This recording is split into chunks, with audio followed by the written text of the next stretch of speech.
আসসালামু আলাইকুম প্রিয় দর্শক, আমি মঞ্চে আলোচনায় আপনাদের সকলকে আমন্ত্রণ জানাচ্ছি। নমস্কার, আমি তরুণ ঘোষ। শেখ হাসিনা দেশে ফেরার আগে আমি বলেছিলাম যে 2 মাসের মধ্যে সব হাওয়া হয়ে যাবে। এই 1 জুন একটা চ্যানেলে আমি বলেছিলাম। তা এখন পলায়ন শুরু। প্রথম পলায়নটা কে করলো? সৈয়দ রেজওয়ানা হক। তিনি মঙ্গলবার দিন অস্ট্রেলিয়ার উদ্দেশ্যে পাড়ি দিয়েছেন। তারপরে গতকাল রাতে 9:10 একেবারে বউ বাচ্চা নিয়ে মুস্তাফা সারোয়ার ফারুকি তিনি BG-139 ফ্লাইটে উঠে তিনি তুরস্ক হয়ে তিনি যাবেন সুইজারল্যান্ড। এবার বাকি আরো লিস্টে আছে। আমি টোটাল 17 জনের লিস্ট অনেকদিন আগে বলেছিলাম, খুঁজে বার করতে হবে বলে এখন বার করতে পারছি না। অর্থাৎ পলায়নটা জারি হয়ে গেল। এবার ধীরে ধীরে দেখবেন রোজ একটা দুটো করে পুটপাট কেটে পড়ছে। আমি সেই চ্যানেলে আমি বলেছিলাম যে আপনি লিখে রেখে দিন আজকে 1 জুন, 2 মাসের মধ্যে সব পালিয়ে যাবে। 2 তারিখে আপনি আমাকে ধরবেন। তো মানে 2 মাস বাদে 2 তারিখে।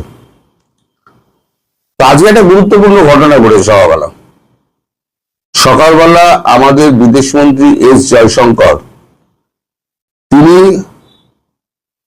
ভোর ছুটেছেন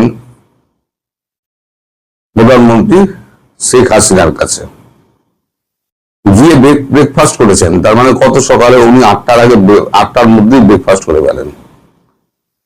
এখন কেন গিয়েছেন, কি ব্যাপারে এমন ঝটপট ছুটে যাওয়া, আমি এটা এখনো পর্যন্ত খবর পাইনি। আমার এমনি খবর করতে বসতে দেরি হয়ে গেল, দাড়ি ফাড়ি কিছুই কাটা হয়নি। আপনারা চেনা মানুষ, চেনা বাউনেরা বলতে কি দরকার, তাই এই দাড়ি থাকা অবস্থাতেই আপনাদের সামনে চলে এলাম। তা আরো কিছু ডেভেলপমেন্ট আছে। যেমন শেখ হাসিনা ঘরে ফেরার আগে তিনি বহু কাজ করছেন। তিনি গতকালকে, আমি একদিনের রুটিন বলছি, গতকালকে তিনি 6টা দেশের সঙ্গে, 6টা দেশের উচ্চপদস্থ নেতাদের সঙ্গে তিনি ভার্চুয়ালি বৈঠক করেছেন। দেশের মধ্যে 16টি সংসদীয় আসনের যারা লোক রয়েছে তাদের সঙ্গে অনলাইনে বৈঠক করেছেন। এছাড়া মেলের উত্তর দিয়েছেন 7টি, SMS এর উত্তর দিয়েছেন 926টি। তার মানে এটা হচ্ছে তার একদিনের কার্যক্রম। আপনারা যারা বলেন না শেখ হাসিনার এত বয়স হয়েছে, এই কাজটা বোধ আমরাও করতে পারবো না। আমাদের যদি বলা হয় এই কাজটা তুমি করো একদিনের মধ্যে, আমি একদিনের মধ্যে কাজ করতে পারবো না। কারণ 6টা দেশের সঙ্গে সমানভাবে তাল মিলিয়ে তিনি কথা বলে গিয়েছেন। কূটনৈতিক পরিভাষায় যাকে বলা হয় সতর্ক হয়ে কথা বলা, ওয়ার্ড মেপে, শব্দ ঝুঁড়ে, সঠিক শব্দ চয়ন করে এই মিটিং গুলো করা, সেগুলো অত্যন্ত দুরূহ কাজ যখন তার কাছে কোনো দোভাষী বা তাকে হেল্প করার কেউ নেই। তিনি একাই 100। আরো কিছু ঘটনা ঘটছে। জয়শঙ্করজি কেন গেছেন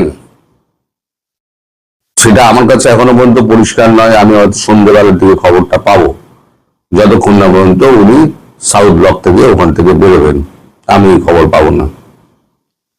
তবে শেখ হাসিনা খুব দ্রুততম সময়ের মধ্যে ফিরছেন এবং ফেরার আগে যে কাজগুলো করার সেই কাজগুলো উনি এখন করে যাচ্ছেন।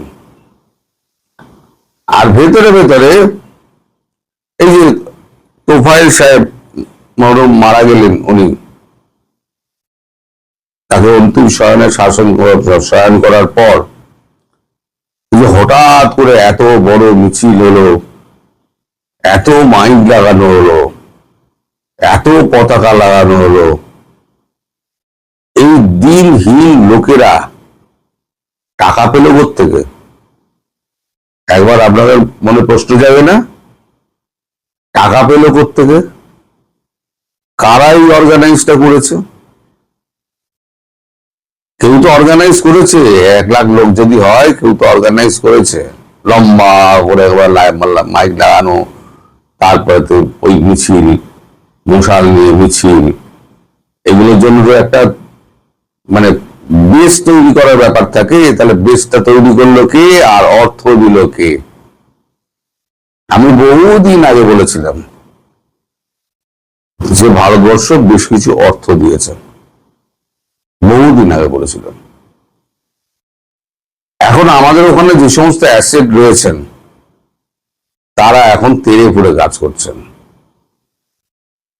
একেবারে ঘর বাড়ি মানে একদম ঝাড় দিয়ে সব পরিষ্কার করার জন্য।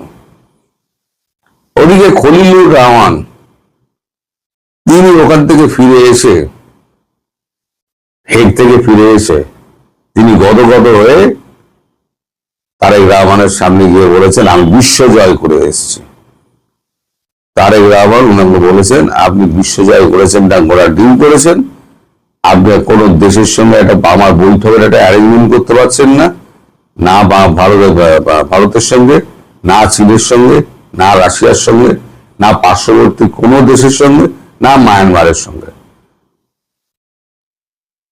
ভারতীয় বিদেশ মন্ত্রীকে দেখুন আর আপনাকে দেখুন, আপনি এসে আমার বিশ্বজয়ের কথা আমায় শোনাবেন না।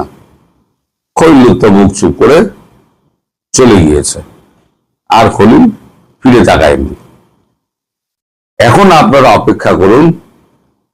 আমি তো প্রথম বলি যে শেখ হাসিনা প্রধানমন্ত্রী হয়েই ফিরবেন এবং যথাসময়ে ফিরবেন। আমি বলেছি 2 মাস, 2 মাসের মধ্যেই উনি ফিরবেন। তার প্রেক্ষাপট একদম তৈরি হয়ে গিয়েছে। যত শীঘ্র সম্ভব ভারতবর্ষে কাজ গুটিয়ে দিয়ে তিনি দেশের উদ্দেশ্যেই রওনা হবেন। আর একটা কথা আমি বলেছিলাম, আপনাদের দেশের সেনাবাহিনী দেন দিয়ে ভারতবর্ষে পাঠিয়েছিল, আপনাদের দেশের সেনাবাহিনী কিন্তু ট্রেন নিয়ে এসে তাকে উড়িয়ে নিয়ে গিয়ে ঢাকা বিমানবন্দরে নেওয়া হবে। এবার সেটা সত্যি হয় কি মিথ্যে হয়, সেটা ভবিষ্যৎ বলবে। আমি দেখুন, ভবিষ্যৎ দশটা তো আমি নই। আমি যেরকম খবর পাই সেই খবরগুলোকে বিশ্লেষণ করে আপনাদের সামনে বলি। যেমন এই 2 জন পালিয়ে গেছে, এই খল্লুর এসে দেখা করেছে, শেখ হাসিনা এতজনের সঙ্গে কথা বলেছেন, এত SMS করেছেন, এত লোকের সঙ্গে কথা বলেছেন, সংসদীয় 16টি আসনের নেতাদের সঙ্গে কথা বলেছেন, সঙ্গীতচারীদের সঙ্গে কথা বলেছেন। আমি যে খবরগুলো পাই সেই খবরগুলোই তো বলি। এখন এই যে খবরটা আমি নিজে থেকে বলছি না, যেটা হচ্ছে আমি সেনাবাহিনীর সূত্র থেকে পেয়েছি, মিলিটারি ইন্টেলিজেন্স থেকে, যে তাকে বাংলাদেশের বিমান বাহিনী নিয়ে এসেছিল, বাংলাদেশের বিমান বাহিনী তাকে নিয়ে আবার ওখানে পৌঁছে দেবে। তা আমার কথা মেলে কি মেলে না, ভবিষ্যতে মিলিয়ে নেবেন। আর পলায়ন যেটা শুরু হলো, সেই পলায়নটা আরো জারি থাকবে। এটা সবাই শুরু, কলির সন্ধে যাকে বলে। এবার দেখুন, আগে আগে দেখিয়ে হোতা হ্যায় ক্যা জানাব, খেলা জম গিয়া। হ্যাঁ, হিন্দিতে বলে, বাংলায় বলে খেলা জমে ক্ষীর। আপনাদের হচ্ছে খেলা জমে ক্ষীর। এখন জানতে হবে শেখ হাসিনার সঙ্গে জয়শঙ্করের কি এমন কথা হলো যে তিনি তড়িঘড়ি সেখানে দৌড়ালেন। সবাই ভালো থাকবেন, সুস্থ থাকবেন এবং সাবধানে থাকবেন। আসসালামু আলাইকুম ওয়া রাহমাতুল্লাহি ওয়া বারাকাতুহু।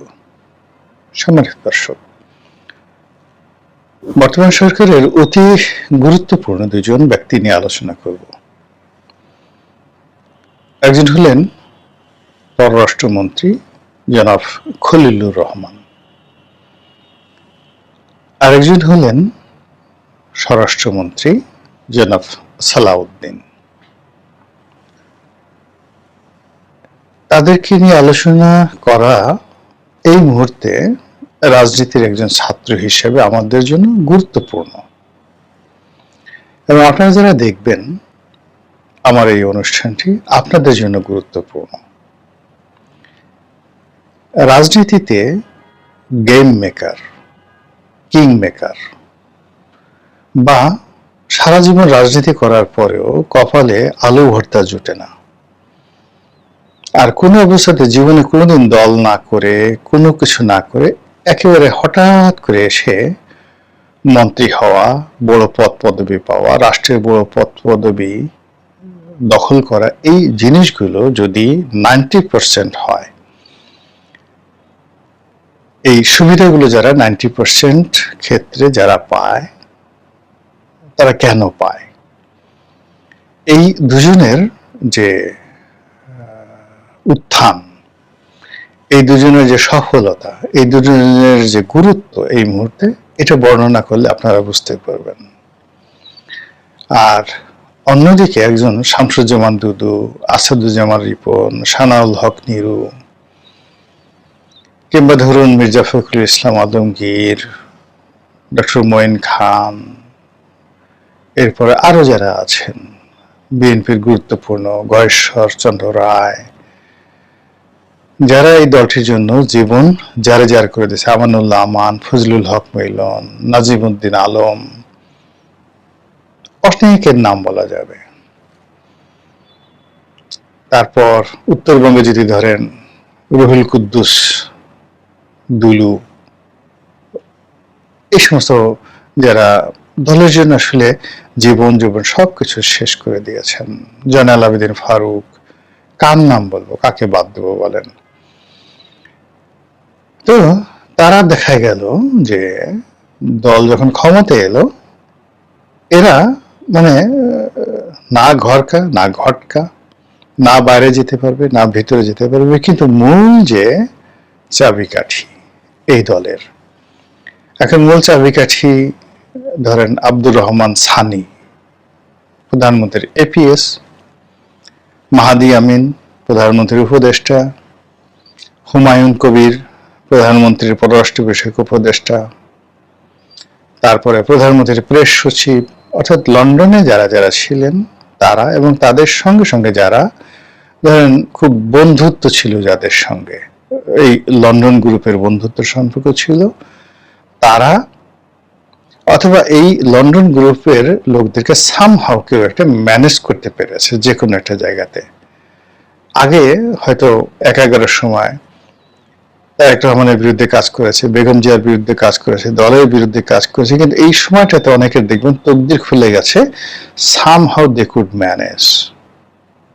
এই ম্যানেজের রাজনীতিটাই হলো ক্ষমতার কেন্দ্রে 90%, আর 10% হলো রাজপথে যারা লড়াই সংগ্রাম করেছে। যেমন ধরেন রাজপথে যারা লড়াই সংগ্রাম করেছে, অমিত আছেন, যশোরের অমিত, তরিকুল সাহেবের ছেলে, এখন বিদ্যুৎ প্রতিমন্ত্রী হয়েছে।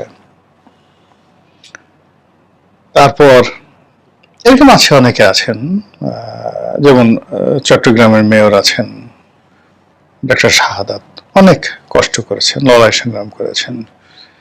তারপরে ইশরাক আছেন, প্রচুর লড়াই সংগ্রাম করেছেন। কিন্তু এর বাইরে অনেকে দেখবেন যে ভিতরে বাইরে অন্য দলের যারা আছে, রাতারাতি খুব ভালো একটা পর্যায়ে পৌঁছে গেছে। এখন দলের ভিতরে যারা লোকজন, তারা সারাদিন টাস্কি খাচ্ছে, হাউ ইট ইজ পসিবল, এটা কিভাবে ঘটছে, আমারই বধূ কেমনে বাদিব হিয়া, আমারই বধূ আনবাড়ি যায়, আমারই আঙিনা দিয়া, সেই মধ্যযুগের সে বিখ্যাত কবিতা। তো যাই হোক, এখন এই যে ক্ষমতার চক্রে যারা ক্ষমতার সবচেয়ে মধু এবং মেওয়া যাদের হাতে, তাদেরকে নিয়ে আমার আলোচনা করার কোনো প্রয়োজন নাই, দরকারও নেই। কিন্তু এই একই সঙ্গে ক্ষমতার যে এই মধুর চক্র, সেই মধুর চক্রের একেবারে যারা রানী মৌমাছি, যাদেরকে কেন্দ্র করে ক্ষমতাটা আবর্তিত হচ্ছে, তাদের মধ্যে এই মুহূর্তে দুজন, মানে তাদের মধ্যে না, এই দুজনই মূলত দুটো নিউক্লিয়াস। বিএনপি রাজনীতির ক্ষমতার, রাজনীতি না, বিএনপির যে ক্ষমতা, রাষ্ট্র ক্ষমতা, সেই রাষ্ট্র ক্ষমতার দুটো নিউক্লিয়াস হলো জনাব সালাউদ্দিন এবং জনাব খলিলুর রহমান। এখন এই দুজনের সৌভাগ্যের মূলে কি আছে? তারা বিএনপির আমরা সব নেতাদের চাইতে দেখতে সুন্দর, লেখাপড়া যায় না, তাদের কি এই বিএনপির যে 17 বছরের মাঠের রাজনীতি, সেই রাজনীতিতে তাদের বিরাট কন্ট্রিবিউশন, কিংবা তাদের যে বুদ্ধি শুদ্ধি, এটা কি আবুল ফজল, টোডরমল, তারপর চাণক্য বা ম্যাকিয়াভেলির মতো, কিংবা কনফুসিয়াস অথবা অ্যারিস্টটলের মতো? নাকি তারা খুবই সৌভাগ্যবান, রাষ্ট্রিকা নিয়ে জন্ম নিয়েছেন, রাষ্ট্রিকের কারণে তারা ক্ষমতার কেন্দ্রে পৌঁছে গেছেন? কোনটা? কি বলবেন? এই বিষয়গুলো আপনি ভাবতে পারেন, কিন্তু আমি যে বিষয়গুলো বলছি সেটি হলো, এখানে এই সরকারের উপর ক্ষমতার দুটো, মানে যাকে বলা সূর্য রয়েছে। আপনারা জানেন যে এই পৃথিবীর উপর যে মহাকর্ষণ, যে ভর, প্রথম মহাকর্ষণ ভরটা হলো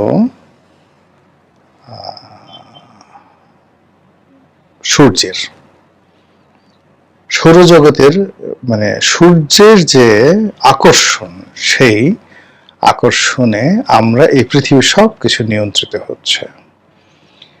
এই মুহূর্তে যদি সূর্যের মতো এই বাংলাদেশকে আকর্ষিত করে রাখে ম্যাগনেটিক পাওয়ার দ্বারা, মানে সূর্যের চারিদিকে যেভাবে পৃথিবীকে ঘুরতে বাধ্য করা হয় বা ঘুরতে বাধ্য হচ্ছে নিজস্ব কক্ষপথে, এইভাবে বাংলাদেশ ঘুরতে বাধ্য হচ্ছে হোয়াইট হাউসের ইঙ্গিতে, আমেরিকার ইঙ্গিতে, আমেরিকার কথায়।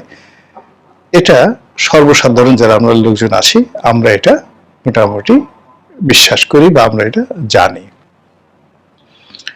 এই গেল এক। দ্বিতীয়ত, আমেরিকার বাইরে ভারতের একটি ভীষণ রকম প্রভাব রয়েছে, এবং এই মুহূর্তে যদি বাংলাদেশের উপর ভারতের নিয়ন্ত্রণ বা আকর্ষণ, এটিকে আপনি যদি মহাকর্ষণ নাও বলেন, তবে চন্দ্র, চাঁদ যেভাবে পৃথিবীতে জোয়ার ঘটায়, ভাটা হয়, অমাবস্যা এবং পূর্ণিমার যে প্রতিফল আমাদের প্রকৃতি এবং পরিবেশে ঘটে, ঠিক তদ্রূপ ভারত আমাদের দেশের নদী নালা, পথঘাট, মানে চাঁদের যে আকর্ষণ, চাঁদের যে টান, চাঁদের টানে যে মরা কাটাল, ভরা কাটাল, জোয়ার ভাটা হয়, ঠিক তদ্রূপ ভারতের কর্তৃত্বে, ভারতের প্রভাবে আমাদের এই দেশে দীর্ঘদিন ধরে অনেক কিছু হচ্ছে এবং এখন আরো বেশি হচ্ছে। সবাই বলা বলি করে, এটা সত্য মিথ্যা আল্লাহ জানেন, আর যাদের সম্পর্কে বলে তারা যে বলতে পারেন, এটা ওপেনলি এখন আলাপ আলোচনা হচ্ছে। সেটা হলো আমেরিকার বিশ্বস্ত প্রতিভূ, রিপ্রেজেন্টেটিভ, এটিকে আপনি ইংরেজিতে ভাইসরয় বলতে পারেন, তাদের মিত্র বলতে পারেন, বন্ধু বলতে পারেন, প্রতিনিধি বলতে পারেন, ট্রাস্ট অর দি ম্যান বলতে পারেন, জনাব খলিলুর রহমান। তিনি যেভাবে একেবারে অনেকটা নাটকীয়, অলৌকিকভাবে সেই সুদূর আমেরিকা থেকে এসে ডক্টর মোহাম্মদ ইউনূসের সরকারের সংযুক্ত হলেন, এবং যেভাবে একটি অদ্ভুত নতুন একটি পদ, নিরাপত্তা উপদেষ্টা, সেই নিরাপত্তা উপদেষ্টা রূপে যেভাবে নিয়োগ লাভ করলেন, আমরা রীতিমতো অবাক হয়ে গেলাম। তারপর আমরা যেটা দেখলাম যে সেনাবাহিনী তাকে পছন্দ করছে না, এবং আমরা জানি যে বাংলাদেশে সেনাবাহিনীর ক্ষমতা এতটাই বেশি যে সেনাবাহিনী না চাইলে এ দেশে কোনো কিছু হয় না। তো সেখানে তিনি নিরাপত্তা উপদেষ্টা হলেন, সেনাবাহিনী পছন্দ করছে না, তাকে কোনো ক্যান্টনমেন্ট অনুষ্ঠানে আমরা দেখছি না, কিন্তু তিনি নিরাপত্তা উপদেষ্টা, সেনাবাহিনী তাকে কিছুই করতে পারছে না। অন্যদিকে রাজনৈতিক দলগুলো ওই মুহূর্তে তার বিরুদ্ধে চলে গেল, বিশেষ করে প্রধান বিরোধী দল হিসেবে দীর্ঘদিন রাজপথে থাকা এবং এখন সরকারি দল বিএনপি, তারা সরাসরি খলিলুর রহমানের পদত্যাগ চেয়ে বসল। আর সেই খলিলুর রহমান এখন তারেক রহমান সাহেবের পররাষ্ট্রমন্ত্রী, বিএনপি সরকারের পররাষ্ট্রমন্ত্রী। এর চাইতে আশ্চর্যজনক, এর সাথে মিরাকেল, এর সাথে অলৌকিক, এর সাথে ম্যাজিক্যাল কোনো ঘটনা আমি আমার জিন্দেগিতে কখনো দেখিনি। এবং এটা কেবলই মাত্র সূর্যের যে মহাকর্ষণ শক্তি, সেই মহাকর্ষণ শক্তিতে যখন কোনো উল্কাপিণ্ড পৃথিবীর দিকে ধেয়ে আসে, সূর্যের প্রভাবে যখন এই পৃথিবীতে তাপদাহ হয়, সেই তাপদাহে যখন ছাইমুম হয়, মরুঝড় হয়, তারপরে সমুদ্র উত্তাল হয়ে পড়ে, কিংবা সূর্য যখন দূরে চলে যায়, এই পৃথিবী যখন হিম শীতল হয়ে যায়, ঠিক ওইরকম ঘটনা খলিলুর রহমান, বাংলাদেশের রাজনীতি, আমেরিকা, তারেক রহমান এবং বিএনপি কে কেন্দ্র করে একটা বলয় তৈরি হয়ে গেছে বাংলাদেশে। খলিলুর রহমান যাকে স্নেহ করবেন, যাকে ভালোবাসবেন, যা চাইবেন, আজকের দিন পর্যন্ত তার বাইরে যাওয়ার মতো কোনো লোক আমাদের দেশে আছে কিনা খুঁজে দেখতে হবে। এই গেল একটা। অন্যদিকে জনাব সালাউদ্দিন, তাকে তার যারা শত্রুপক্ষ পছন্দ করেন না, তার সম্পর্কে নানা কথা বলেন। তিনি ভারতের মানুষ, ভারতে ছিলেন, তাকে কেউ শিলং সালাউদ্দিন, কেউ র সালাউদ্দিন এই নামে বলেন, কিন্তু এটা তিনি অনেক দিন আফসোস করেছেন যে তিনি সরকার দ্বারা এতটা নির্যাতিত যে তাকে যখন ভারতে পুশ করা হলো তখন তিনি উদ্ভ্রান্তের মতো ঘুরে বেড়াচ্ছিলেন। এবং তার চেহারা স্রোত, ওই সময়টিতে তার যে সকল ছবি আসছে, তার কথার সত্যতা আছে। তিনি যেটা বলেছেন যে তাকে বহুদিন হাসপাতালে রেখে পাগলের চিকিৎসা করা হয়েছে এবং পাগলের ইনজেকশন দেওয়া হয়েছে। সম্ভবত তিনি একমাত্র সার্ভাইভাল যে এতগুলো পাগলের ইনজেকশন দেওয়ার পরেও তিনি পাগল হননি, তিনি সুস্থ আছেন। অন্য মানুষ হলে পাগল হয়ে যেত, বদ্ধোন্মাদ হয়ে যেত। এটা কারা করেছে? শেখ হাসিনা করেছেন না ভারত করেছে, ডাজ নট ম্যাটার। কিন্তু ধীরে ধীরে ধীরে ধীরে তিনি সুস্থ হন, সেখানে মামলা মোকদ্দমায় জিতেন এবং সেখানে পরবর্তীতে যখন তিনি শিলংয়ে যে রেস্ট হাউসে ছিলেন, সেখানে যে ছবিগুলো আসছে, তখন মনে হয় যে না, তিনি ভালো ছিলেন। এবং যখন তার মামলা মোকদ্দমাগুলো উঠে গেল, তখন সবাই বললো যে তিনি আসছেন না কেন, আসেন না কেন। বিভিন্ন মহল থেকে বলা হলো যে তার এটা নাই, ওটা নাই, এখনো তার মামলা চলমান, তার পাসপোর্ট নাই, ওটা নাই, ওটা নেই। এইভাবে আমরা ধরে নিলাম যে আসলে সালাউদ্দিন সাহেব হয়তো ভারতে বসেই রাজনীতি করবেন। এবং অনেকে যারা নিকটতম, এখন এই যে এই জুলাই আগস্ট বিপ্লবের পর তিনি অনেক মানুষকে দিয়ে বলিয়েছেন, যেমন এখন যে মন্ত্রী আছে নুরুল হক নুরু, তার দলের যে একসময় সেক্রেটারি ছিল, এখন বিএনপি নেতা রাশেদ, তারা সবাই প্রকাশ্যে বলেছেন যে এই জুলাই আগস্ট বিপ্লবটা অ্যাবসলিউটলি নিয়ন্ত্রণ করেছে বিএনপির পক্ষে দুজন, জনাব তারেক রহমান সাহেব লন্ডন থেকে আর সালাউদ্দিন সাহেব ভারত থেকে। আরো কতগুলো কথা বলেছেন যে তাদের যখন টাকা পয়সার দরকার হতো, তখন সালাউদ্দিন সাহেব ভারত থেকে তাদের জন্য টাকা পয়সা দিতেন। Very very significant for present politics and future politics. তিনি সেখানে ভারতে ছিলেন অসহায়, আশ্রিত, দুর্বল। তার নিজের যেখানে টাকা পয়সার সমস্যা থাকার কথা, তিনি সেখানে বাংলাদেশের রাজনৈতিক কর্মকাণ্ড পরিচালনার জন্য অর্থ দিয়েছেন। This the question. এবং এই কথা তার যারা লোকজন রয়েছেন তাকে মহৎ বানানোর জন্য, বড় বানানোর জন্য তারা বলেছে। 2 নম্বর হলো তিনি সেখানে বসে রাজনৈতিক কর্মকাণ্ড পরিচালনা করেছেন, দলকে নিয়ন্ত্রণ করেছেন এবং ওখানে বসেই দলের গুরুত্বপূর্ণ পদে তিনি অধিষ্ঠিত থাকতেন এবং যে বৈঠকগুলো হতো স্কাইপেতে, সেই জুম বৈঠকগুলোতে তিনি গুরুত্বপূর্ণ ভূমিকা রাখতেন। লন্ডন থেকে তারেক রহমান সাহেব এবং সেখান থেকে সেখানে।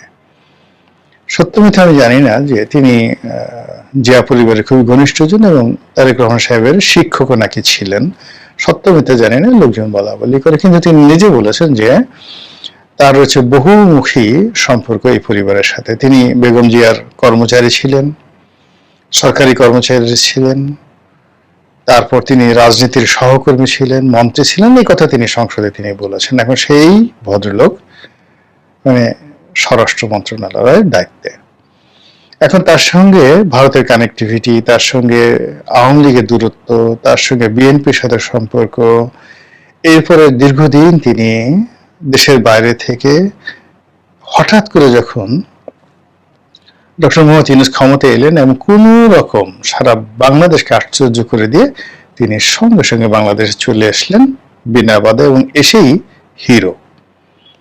বিএনপি পুরো রাজনীতিতে তিনি নিয়ন্ত্রণ করছিলেন এবং ইউনূস জামানাতে পুরো 17টি মাস মূলত তিনি ছিলেন ডিফ্যাক্টো সভাপতি, ডিফ্যাক্টো জেনারেল সেক্রেটারি। তার কথার বাইরে কোনো কিছু তখনও হয় নাই, এখনো হচ্ছে না। তো এই যে দুজন মানুষ, খলিলুর রহমান এবং সালাউদ্দিন সাহেব, তাদেরকে কেন্দ্র করে সংসদ চলছে, তাদেরকে কেন্দ্র করে সংসদের বাইরে রাজনীতি নিয়ন্ত্রিত হচ্ছে, তাদেরকে কেন্দ্র করে ভারতের লবি, তাদেরকে কেন্দ্র করে আমেরিকান লবি, তাদেরকে কেন্দ্র করে মার্কিন যুক্তরাষ্ট্র থেকে বিমান কেনা, তাদেরকে কেন্দ্র করে বাংলাদেশে জঙ্গিদের হামলা হবে এবং পুলিশ রেড অ্যালার্ট জারি। কি হচ্ছে, কি হবে, কেন হচ্ছে, কেন হবে, এভাবে কেন আমাদেরকে আলোচনা করতে হচ্ছে? এরকম তো খলিলুর রহমান বা সালাউদ্দিন সাহেবদের মতো এরকম যাকে বলে সুপারম্যান, রাজনীতির যে সুপারম্যান, এটা তো আমাদের রাজনীতিতে কখনো ইতিপূর্বে ছিল না। স্বাধীনতা থেকে আজকের অবধি পর্যন্ত বিএনপি তো বিগত সরকার চালিয়েছে, কিন্তু তখন তো এরকম খলিলুর রহমান বা সালাউদ্দিন সাহেবদের মতো এইরকম আমি যে কাহিনীগুলো বললাম একটার পর একটা একটার পর একটা, এইভাবে কোনো ঘটনা ঘটেনি। তো যখন ব্যতিক্রম কোনো ঘটনা ঘটে, ফলাফলটা তো ব্যতিক্রম হবে। এখন এই যে খলিলুর রহমান সাহেব বা এই যে সালাউদ্দিন সাহেব, এই দুজনের মধ্যে কার ক্ষমতা বেশি, কার প্রভাব বেশি, কার দাপট বেশি, কার যোগ্যতা বেশি, কে কতটা দেশপ্রেমিক, কে কতটা, মানে আরো একটা ব্যাপার হলো এই সরকারের কিন্তু আরো একটা ব্যাপার আছে। এই সরকারের অনেক গুরুত্বপূর্ণ জায়গাতে যারা আমেরিকান পাসপোর্টধারী আছে, বিদেশি পাসপোর্টধারী আছে। এই সরকারের মধ্যে লেখাপড়া খুব কম জানা লোক আছে, আবার বেশি লেখাপড়া জানা লোকও আছে। সব মিলিয়ে আমরা একটা নতুন বিশ্বে পদার্পণ করতে যাচ্ছি, নতুন দুনিয়ার সন্ধান পেয়েছি, নতুন সরকার ব্যবস্থা, নতুন বন্দোবস্ত, নতুন রিসেট বাটন, নতুন ভার্সন, গভর্নমেন্টের একটা নতুন ভার্সন। মহান আল্লাহ জানেন আমাদের কপালে কি আছে। আসসালামু আলাইকুম ওয়া রাহমাতুল্লাহি ওয়া বারাকাতুহু।